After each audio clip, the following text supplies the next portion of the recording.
I think the major publishers need to make sure that their content is produced on all digital formats. They have to produce mobile, they have to produce video, they have to produce digital content for the web. Basically, they have to find their audiences where their audience is going. They also need to shorten their content, make sure that the content is digestible and shareable. So if you're doing a 5-page story in a magazine, you can't publish a 5-page story online. It doesn't work that way. So you've got to find the different ways that the audiences want to receive the information on the devices they're interacting with. It's really whatever you think the audience is going to look for. You know, when Caitlyn Jenner transitioned, on People magazine we did a 6-page story and we published a 6-page story in the magazine. In the past, we would put those 6 pages online and no one would read it. We cut that 6-page story now up to 50 different stories that was shared. It was one of the largest stories we did throughout the year. It was shared throughout the web, throughout the social sphere. By just making sure that the content is cut up in the format that the reader wants to receive it on the device they're using, you can get much broader distribution of your content. I don't really think it's all about the transition from print to digital. I think it's about making sure that you're on multi-platform. So you need to be in print, you need to be on digital, you need to be on mobile, you need to be on social, you need to be wherever people are going to interact with your content. And that's what we're doing. It's really focusing on giving advertisers a broad array of platforms that they can distribute their content.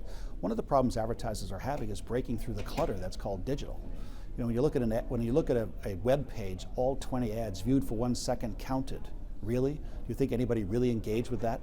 The problem with advertising right now is the lack of engagement. The great part about quality content is it does engage. And when advertising is connected with quality content, it proves it is 7 to 8 times more effective. People engage with it, they absorb it, they remember it, the brand values go up.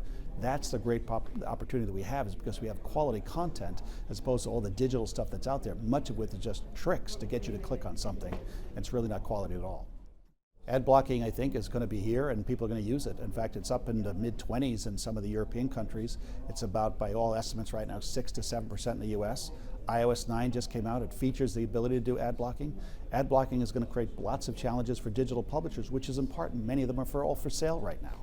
You know, if they're making about $70 million a year, most of them don't make a nickel, but they're all trying to be sold because they're understanding that it's going to be a challenge going forward to reach through in digital formats. The desktop was a better format for distribution of advertising and content. The iPhone, the mobile device, is not a great distribution platform for advertising.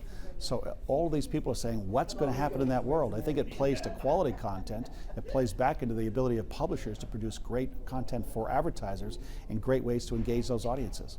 Ad blocking is here to stay and it's going to continue to rise. We're looking at innovation across the board, whether that be on the advertising side of our business.